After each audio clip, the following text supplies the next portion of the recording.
What an episode of ReZero Season 2. Emotional, action-packed, characterization, character development. It's a great episode, and it's 30 minutes once again. Sadly, as always, there is no sight of an opening song or an ending song for ReZero Season 2's second half, but eventually, I think it will appear. It's like a shiny Pokemon. We just gotta wait for it to finally appear and show itself, but for now, we're just gonna have to, just hope it exists.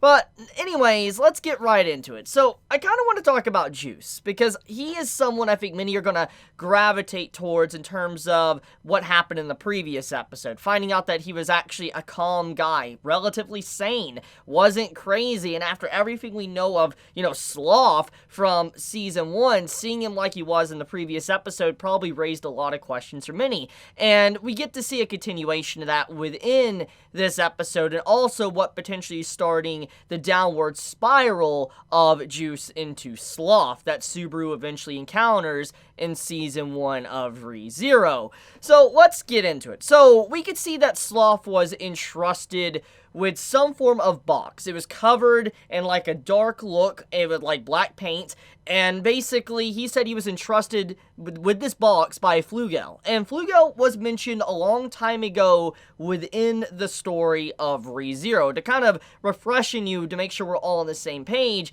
Flugel was the sage that planted that giant tree that Subaru used to take down the White Well at the end of Season 1. That big tree that collapsed. Basically, Flugel, he planted that. And remember, Subaru, he found writing, actually his native language of Japanese, on that tree, etched into it, and it said Flugel was here. So basically, what this lets us know is that Flugel might have been from, another world, very similar to how Subaru was. So when we piece all that together, he's obviously someone very important. So seeing, Juice say, like, Flugel entrusted this to me, it once again amps up Flugel's overall importance to the story, and how he is still kind of made all these events that happen in present day. He's very prevalent. He's someone that's kind of orchestrated a lot of things to happen the way they've happened. Like example, Sloth, becoming Sloth, having the witch's factor. If, he didn't have that, would he have actually been able to even get a hold of it and take it and become the very man that Subaru had to face at the end of Season 1?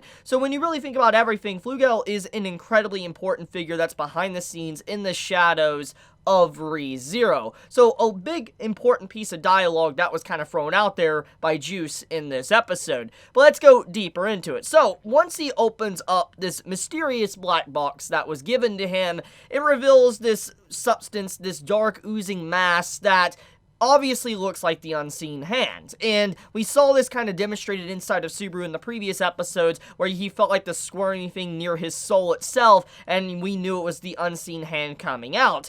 And you see that very substance inside this box, and then you have Juice slam it up against his chest, and then he gets unseen hand. So we're getting to see kind of the origin story of how he actually obtained this power, and that he never had it prior to this point. He just obtained it within this episode upon trying to protect Emilia and also to protect Fortuna. It really says a lot, and it's kind of even more tragic and sad now knowing the reason why, Sloth became Sloth in his own way and had the unseen hand that committed so many atrocities was to protect the ones he loved. It's interesting, honestly. It really gives a whole new light and perspective on everything we saw throughout the, first season of ReZero.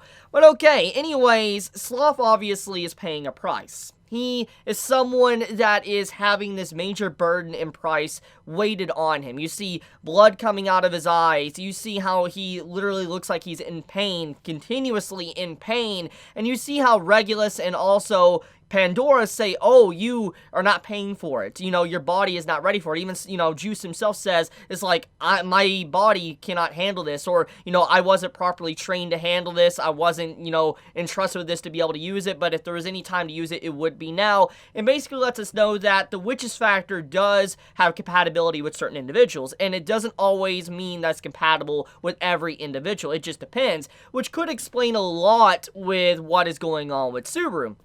It makes you wonder if Subaru is going to suffer the exact same fate as what Sloth is currently going through. Whatever the price may be, maybe the downward spiral of insanity, it does make you wonder, because we see that Juice is losing something. We don't know exactly, but we saw briefly when Subaru used the unseen hand, he did kind of kneel over in pain briefly, but obviously not to the same effect as what is going on with Sloth. It seems like he doesn't have as much of a repercussion. Maybe it's because he is affiliated with Satla, with Return by Death. It allows him to kind of have a little bit more of an immunity buildup, and it's clear that the Witch's Factor did navigate and go towards Subaru after he got rid of Sloth. So if we look at the dialogue that was stated by Juice himself, basically he's like, I'm not chosen by it, and, the Witch's Factor didn't choose him or go towards him, but it's clear that the Witch's Factor at the very least went towards Subaru, because Subaru didn't force it into him or anything. So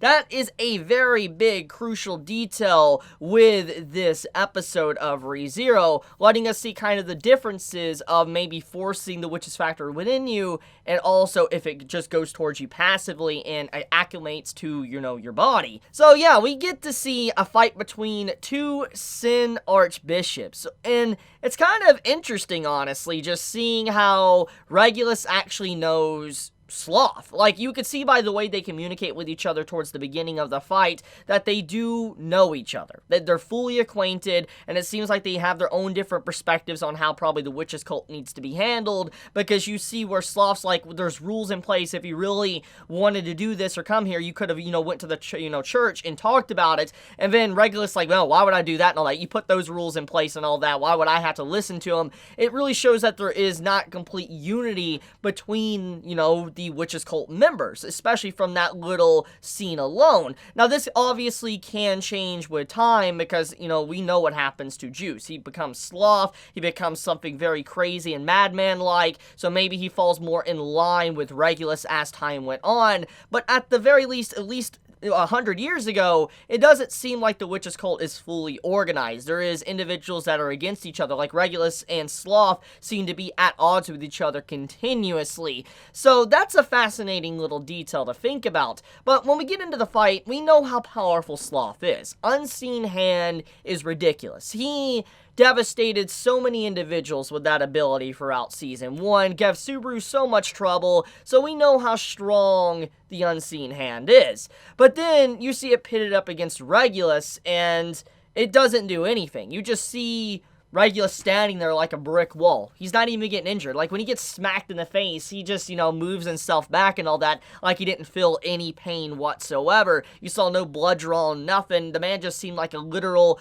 brick/iron wall, which is absolutely ridiculous. The question is, what is really going on there? Most likely it's some form of mysterious power similar to what Unseen Hand is, because if we're going by that, Unseen Hand was very mysterious. We didn't really know what it was until Subaru was finally able to look at it and see it for himself, and most likely something very similar could potentially be happening with Regulus. He has some form of mysterious power to where he's just blocking Unseen Hand, where it's not doing any form of damage to him whatsoever. For the most part, it was a stalemate until eventually towards the end, Sloth lost his arm, and I know that caused many probably to turn their heads and think, wait a minute, he just lost his arm, but the Sloth we know, he still had his arm when he fought Subaru, so how did that come back? I know many were asking that question while they were watching the episode, and as it continued on, you have it to where, Regulus was about to end, Juice's life, and Fortuna pops up, saves Juice from his inevitable death right then and there,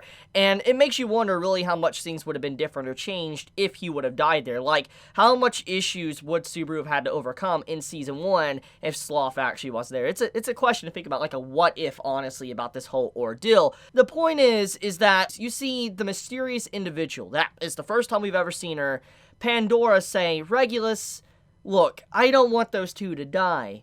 Calm down and calm your anger. And for the most part, she always seems to be kind of playing with, Regulus's attitude, like, oh yes, you're perfect, oh yes, you're the best person and all that, and they're imperfect, please forgive them and all that. She was kind of playing to his very arrogant attitude, his very greedy nature itself, which many could easily mistaken for a prideful attitude, but when you really think about what greed is, it's very greedy for this man to walk into someone's entire presence and then demand that he's treated as like, oh, you should address him first, introduce yourself first. There's a lot of greed in that. He feels like his status is above you and all that, and that you should uphold to his rights, his status, his authority, and he doesn't need to show the exact same thing to you. That's very greedy. He feels like he could take all of that for himself. It's an interesting way to really depict greed. But as she's kind of playing with his very feelings, you can see the way she acts. She's like, oh yes, you know, you're perfect and all that. Eventually she orders him. It's like, hey, do not kill them. I want them alive and all that. And he's like, wait, you order me? And you see Pandora miraculously just disappear into a red mist.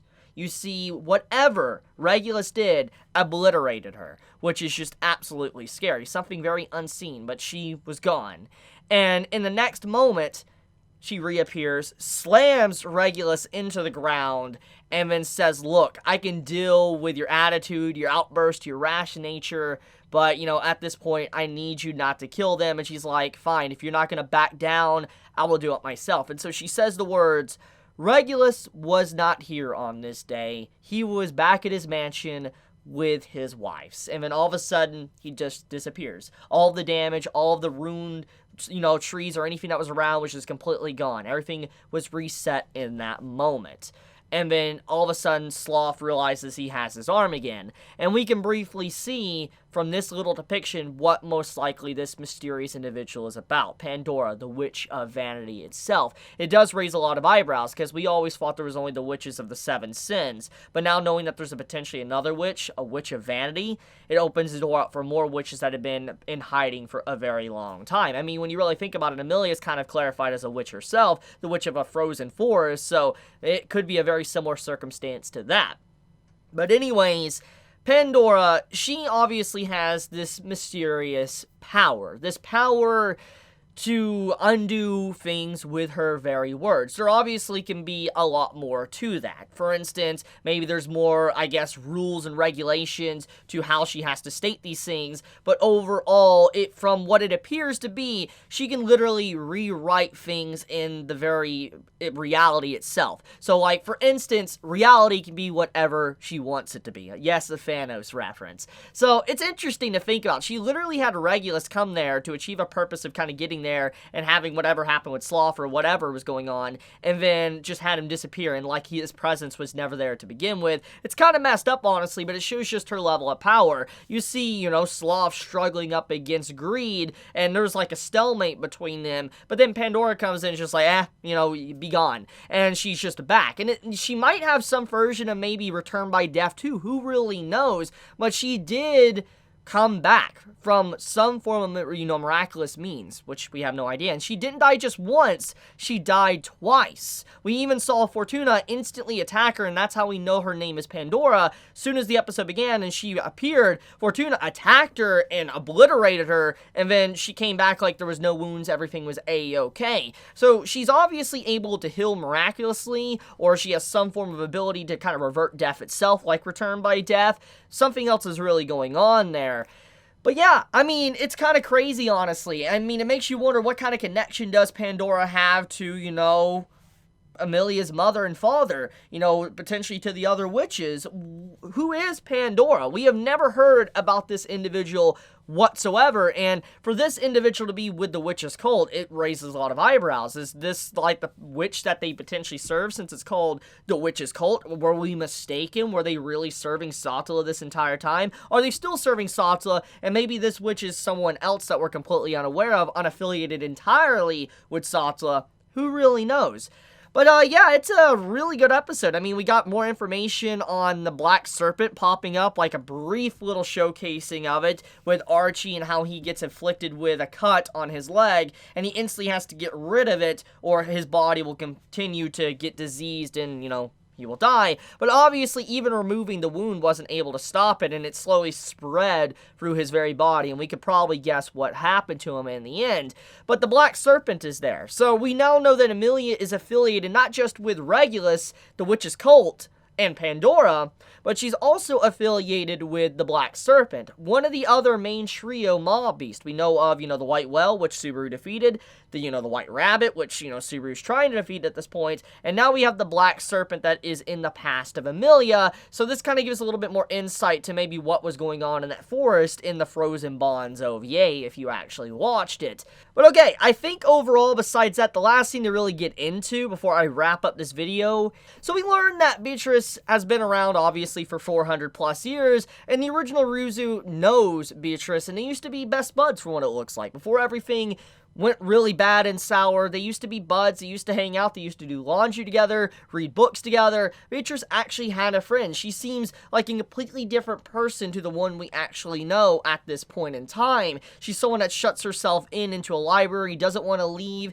She seems just like she doesn't want to be around anyone. But then you see this individual that does act very tsundere, but she interacts with Ruzu and obviously forms a friend. Maybe there's a lot more reasons to why Beatrice kind of shoved herself into the library besides just a book. Maybe she went into that library for whatever happened to Ruzu and made her very sad. She maybe have lost a friend, and she hated that, and she was afraid of losing things. She chose, to lock herself up permanently. I mean, who really knows? But we're obviously getting more information to Beatrice's backstory, and a little bit of Rosewall as well, because we see a young version of Rosewall within the flashback, which, by the way, was stated that this was a previous generation of Rosewall. So it does make you wonder, though, what's going on with Rosewall when he talked to Subaru, that he's been around for 400 years. Remember that. He did say that at the end of the first half of Season 2.